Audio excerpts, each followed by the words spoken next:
Hello, everybody. Welcome to this edition of the Retirement Power Hour. My name is Joe Allaria. I'm a partner and wealth advisor with CarsonAllaria Wealth Management. And today we're going to be talking about smart charitable giving and how to receive the full tax benefits of your charitable gifts. Now, this is something that we as a firm and me as an individual, we strongly advocate for supporting your local charities, whatever charities that you feel passionate about, and that we help these organizations do the important work that they do. But there's also a smart way to go about doing that. And most people that we talk with, they don't just give for their tax benefit. But if there's a way that we could give and support, again, the charities that we are passionate about supporting, if there's a way to give to them and get more of a tax benefit, I haven't run into anybody as of yet that said, no, I'm not interested in getting more of a tax benefit. And, a lot of people think that they do get a tax benefit for their giving. They may give to church and they may, again, give to a local charity, and they may think that they get some sort of tax benefit. But I've had these conversations with a lot of people, and a lot of them are surprised to find out that, they actually didn't get any tax benefit. Again, not the reason that most people want to give to charity, but most people give thinking, I'm sure I get some benefit. I'm not sure where exactly that comes into play. I've just heard someone say it, along the lines, my accountant will figure that out when he or she does my taxes. But again, we'll go through it and we'll talk through. A lot of people just don't realize they're actually not getting a benefit. So these are strategies that are good anytime during the year, but you often see and hear people talking about these sort of strategies late in the year. And Giving Tuesday, which comes after Cyber Monday, which comes after Black Friday, which comes after Thanksgiving, that's the time of the year people start to look at a lot of these different strategies. But again, I encourage you to look at these any time of the year. So let's talk about a few of them today. Again, this is not individual tax advice. Hopefully you watching, you understand that, but these are just general strategies that you can use. So before we really understand the different strategies, some are good in 1 year, some are good over a multi-year span. But before we really get into those, we have to kind of understand the basics of a tax return. Don't worry, not the whole thing, but just where charitable giving may or may not come into play. So we really need to break that down. So I want to just show you real quick what a tax return, the front page, looks like on your tax return. And just to simplify things, there's a lot here.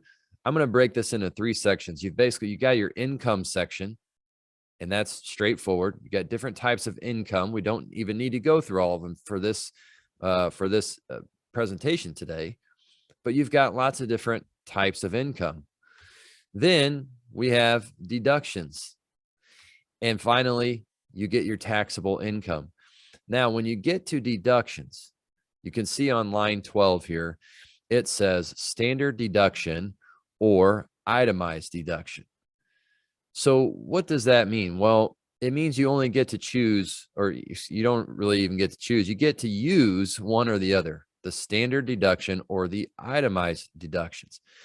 And now charitable giving traditionally does fall under that itemized deduction type.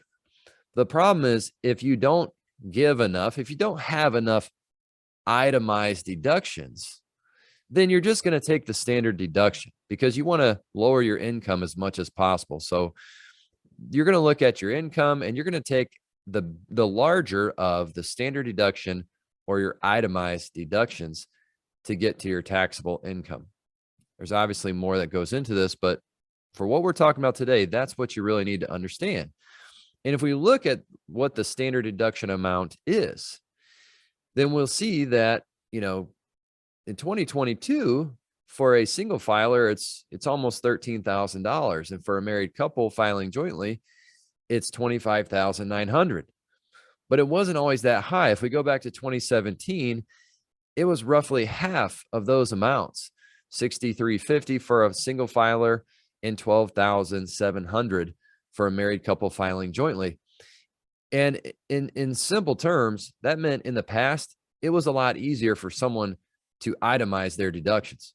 Now, charitable giving is not the only it's not the only itemized deductions that you have. You've got other things like medical and dental expenses. And this is from Schedule A, but you've got medical and dental above a certain percentage of your adjusted gross income, 7.5%. You've got state, local, and property taxes.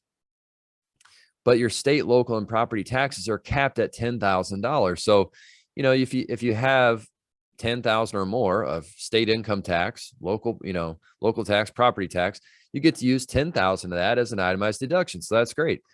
You have interest that you paid on your mortgage, for example. So here in section 8 or line item 8, 9, 10, that sort of talks about different interests that you paid, and mortgage interest is the most common type that you're going to see.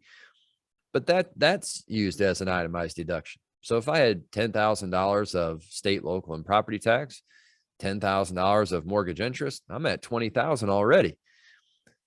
And then you see here on line 11, 12, 13, 14, this section here is the charitable giving section. So that's where your itemized deductions come into play. And there may be limits based on your income on how much you can give. There are limits on how much you can give based on your income, but it's not common to see people hitting those limits. It takes a lot of charitable giving to do that. And when you're not having a high income, then we just don't typically run into that. Now, some of the things that used to be itemized deductions that were taken away with the Tax Cuts and Jobs Act of 2017, alimony payments is one example. Professional fees is another example. So you don't get a deduction for paying your accountant or paying your investment advisor anymore. You don't get that deduction. So the deductions were taken away. The itemized deductions were taken away. Certain ones were taken away, like I just listed. The standard deduction went up. That all happened with the Tax Cuts and Jobs Act of 2017. So before, again, with a married couple, in 2017, where the standard deduction was about $12,000 and some change, it was a lot easier, like we said, to itemize between maybe just state, local, and property tax, and then maybe you didn't even have mortgage interest, but you gave to charity. Boom. You could be right there itemizing immediately. But now for a married couple filing jointly in 2022, you have to have, over basically $26,000 of itemized deductions before you could itemize. So if you don't have a mortgage, well, then you don't probably have any interest. And let's just say you're capped out at $10,000 on state, local, and property tax. That means I have to give $16,000 to charity if I've got nothing in the medical, column and nothing else to itemize. I have to give $16,000+ to get any tax credit for my charitable gift. That means if I'm in church and I'm sitting next to an individual in church, and I gave, in that example, let's say I gave $10,000 in charitable gifts. I had $10,000 of state, local, and property tax. So my itemized deductions only add up to $20,000, but I gave $10,000 to charity to the church. The person sitting next to me gave nothing. Well, do you know we're going to both get the same standard deduction? So I didn't get any tax benefit for my gift to the church, but there are other benefits that we could talk about, but we won't on this broadcast. But I didn't get any tax benefit. I got the same deduction as the person sitting next to me. I gave $10,000. They didn't give anything. We got the same standard deduction. And when I tell people that aren't aware of how this works, they kind of look and they're like, wow, I didn't realize that I didn't get any tax benefit for my charitable gift. And my response is yes, but there are ways to get some benefit potentially, even with the higher standard deduction and the some of the limitations on some of these itemized deductions. There are ways. And so that was my setup, and that's what we're going to talk about today. The first way is gifting appreciated securities. And I consider this more of a one-year strategy. You could obviously use this on a multi-year schedule, and this could be done for many years. But This is something you can do just over 1 year if you'd like to do so. And it's basically gifting an appreciated security instead of gifting cash. A lot of times people will just write a check. I want to give $5,000 to my charity, to my church, whatever. I'm just going to write a check. Well, instead of giving cash, if you have a security, a stock, a mutual fund, something like that, that has appreciated, you can gift that security to the church or charity, and then the church or charity can sell that security with no capital gains tax, and then you don't get any capital gains tax because you never sold, you gifted the security to the charity.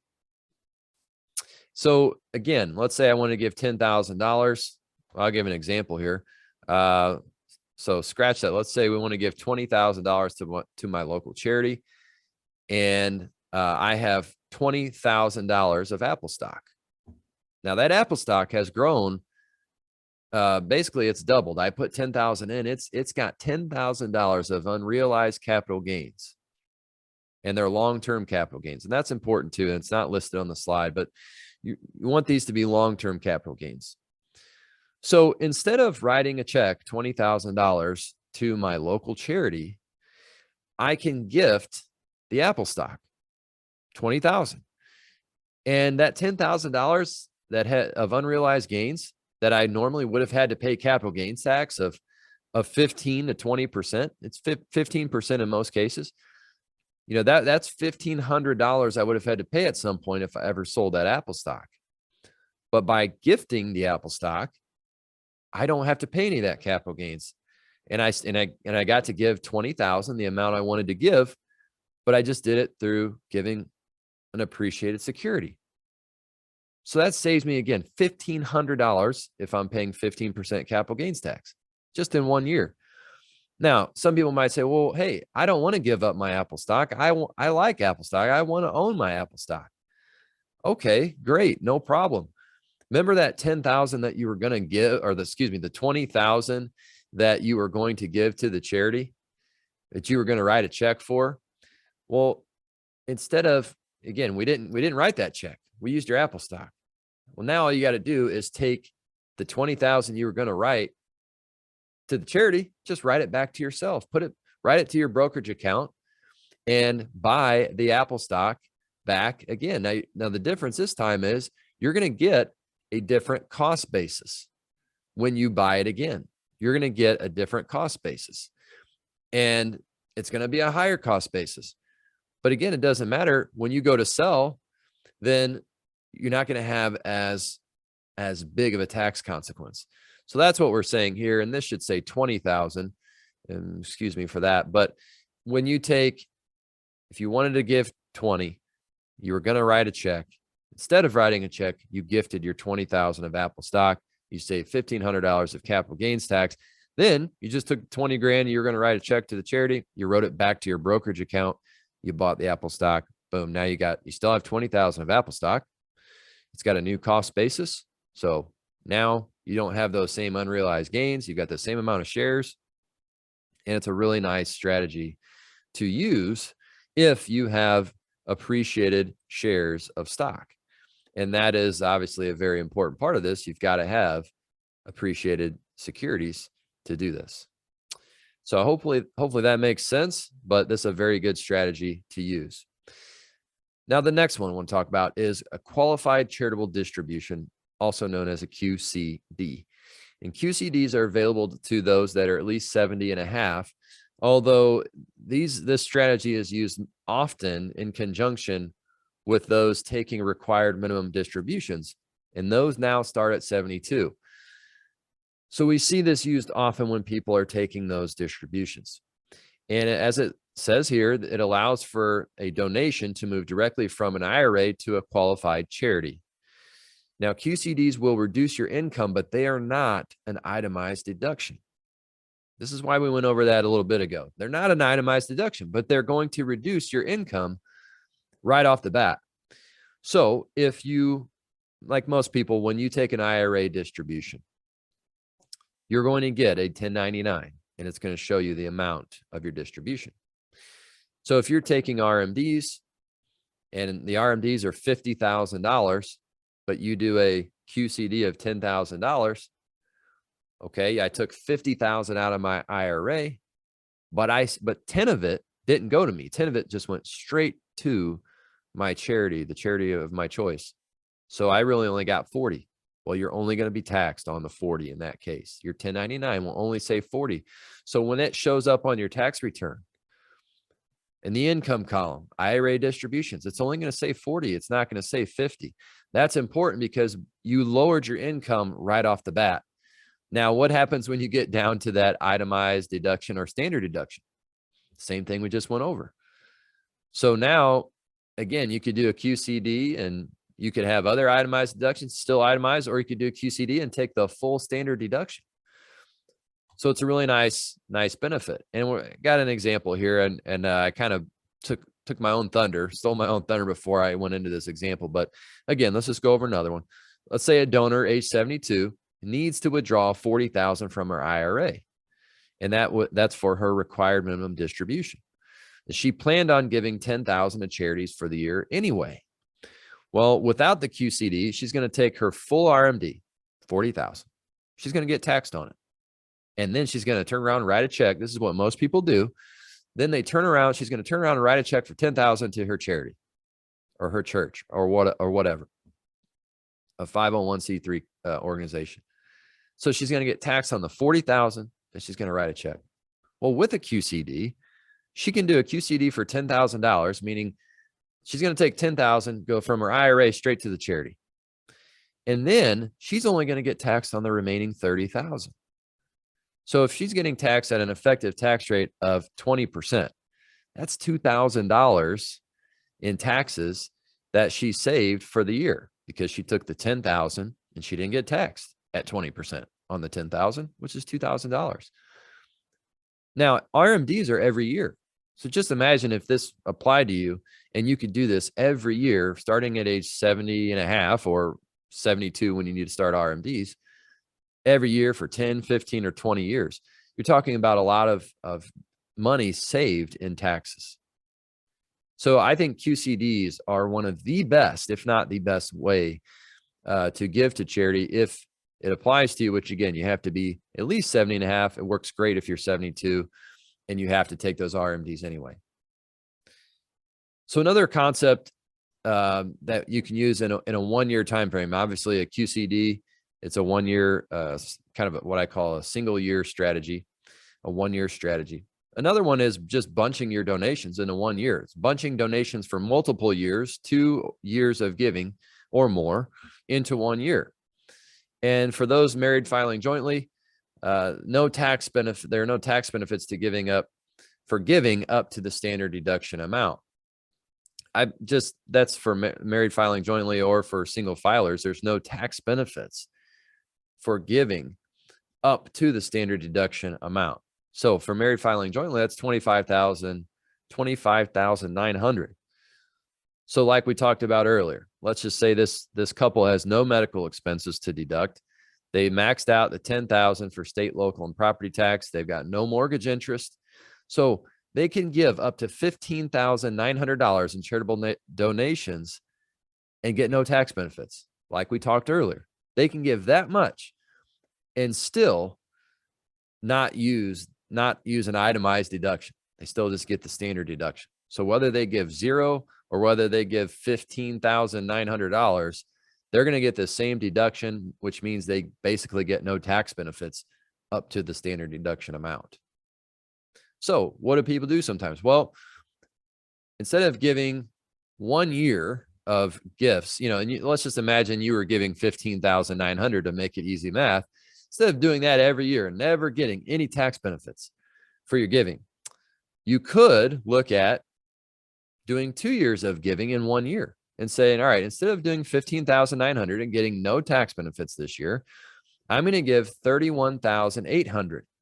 And the end of the year is sometimes a good time to do this because, for example, let's just say, we're in December and you've given all this year and you've given about $15,900 and you're going to do the same thing next year. Well, instead of just giving throughout next year, what you could do is sort of do your giving in advance. And you could just do it all this year to your same charities, churches, wherever. You could do it all in this year, and then let your charity know if you want, hey, I know this is a big lump sum amount, but I'm not going to be giving for the next 12 months if you want to plan accordingly. I recommend that for local charities, for churches, just so that they have a heads up. You don't have to do that. But if you do give 2 years of giving into 1 year, now you've got 31,800 of just charitable donations. And then you got the 10,000 of state, local, and property tax. So now you're at 41,800 as your deduction amount instead of 25,900. So you're going to get an added deduction of 41,800 minus 25,900. You're going to get 15,900. Basically the amount of whatever you gave for the following year. You're going to get that benefit. You're going to get that much more of a deduction. So just, again, take whatever effective tax rate. If you're at a 15% tax rate, that's, again, over $2,300 of benefits. Now, what's going to happen the following year? Okay, if I give 2 years worth of giving in this year, then what's going to happen next year? Next year, I'm just going to take the standard deduction. I'm just kind of accepting that that's what I'm going to get, because I'm not going to give any more next year. I'm going to give 0. But then the following year, I can bunch again. I can bunch 2 years into 1 year and do the same thing, sort of like on an every other year schedule. So hopefully that makes sense, because this next strategy sort of builds on that. And so, like you can bunch 2 years together, you can bunch as many years together as you really want into one big year and just get one mega bunching year and one mega deduction. Again, limits do apply as a percentage of your AGI. So you gotta stay within those limits here. But a donor advised fund could allow you to do this mega bunching in 1 year. And you don't even really need to use a donor advised fund to give several years all at one time. But I'll explain what this donor advised fund is, because it gives you a little bit more flexibility and somewhat more control over when and how you give. So a donor advised fund is a charitable investment account, and it's only used for charitable donations. Again, allows for several years of giving into 1 year. When you put money in a donor advised fund, example I gave on the previous slide was about 31,000 of giving for 2 years. Let's just say I was going to do 10 years of giving, 15,000 a year. Now I'm doing $150,000, and I can put that into a donor advised fund in 1 year. And in that year, as long as I have enough adjusted gross income to account for this, I'm going to get $150,000 of a deduction in that 1 year. So this can be really good if you're a business owner or someone that has a very high income, or maybe you're just having 1 year with a really high income, because, again, maybe you sold a business. Something happened where you have a really high tax year. You had a great year. You're in sales. You had a great year, but it's not typical. You got a huge bonus, but it's not typical. Well, this could be a good strategy to use a donor advised fund, or you're in the final few years of before you retire. This could be a good strategy for you to put money in a donor advised fund. So you're going to get that itemized deduction in the year you put money into the donor advised fund. Now, once the money's in the donor advised fund, it's not your money anymore. It can't be your money, because you're going to get a deduction when you put the money in. It's sort of its own charitable entity that you're giving into. And I think of it sort of like a holding place for your future donations that you're going to send out. So it's a holding place. So I put the money in the donor advised fund. I can't pull it back. It's not my money anymore. But it can sit there in an investment account. It can grow. And then I can recommend what are called grants to different charities, as long as it's it's a 501c3 organization. I can recommend grants to those organizations, and then money can get sent out to those organizations. And the good thing about a donor advised fund is it allows you to do this over several years. So let's just say I know I want to get that deduction this year, but I don't quite know what charities I want to give to, and I don't want to really do it all at one time, because I like to do it year by year. Then I'll just put that that donation in a donor advised fund. That way I can do it. If I put 150,000 in my previous example, I can recommend grants for, 15 grand next year. And then 2 years from now, I can recommend grants for 15,000 again. And I can give myself time to feel out where I want to give to. So there's no tax implications in the years after your initial contribution. So again, you get the deduction all in the year that you put the money in. When you recommend a grant from the donor advised fund out, there's no tax implications. Again, it's really not even your money at that point. You've already earned the deduction. Any growth is tax-free because it's like its own charitable entity. So anything that goes out from the donor advised fund, if there's growth, it's tax-free. It can offset taxes in a high income year, like I said, and it can allow you, the donor, to establish a legacy of giving for future generations. If I'm the parent and I set up a donor advised fund, let's just say I pass away and I still have money in that fund. Well, the children, my adult children at that point can take over, and then they can recommend the grants. And so you can get your adult kids involved, your grandkids involved, and sort of establish that legacy of future giving. Obviously, you can mix and match these strategies, and I don't expect you to understand or comprehend everything that we went over today, but I'm just trying to open your mind and open everyone's mind that there is a smarter way to give to charity. Don't just write a check. In fact, I had an article at one point titled "Stop Giving to Charities ... in cash." This is better. There's better ways. So, reach out to us and we'll help you talk through that with you. But you can definitely mix and match these. So you can bunch. I talked about giving appreciated securities and talked about it like that was a 1-year strategy. Well, guess what? You can definitely use bunching with that. So I can give 2 years, 3 years of charitable charitable donations from stock or securities that I have that are appreciated, and I can do it all in 1 year. So I get the bunching effect, and I get the sort of capital gains avoidance. You can fund a donor advised fund with appreciated securities. That's a very good strategy. Very good strategy. Same thing. You get the bunching effect and you don't pay the capital gains. And you can do QCDs with any of these things as well. QCDs is, again, probably the first thing I would go to if it applies to you. So it's not like you have to do one or the other, but before you go and give, or if you give, I mean, it really any amount, you should, again, reach out to us, especially if you're a client. Reach out to us.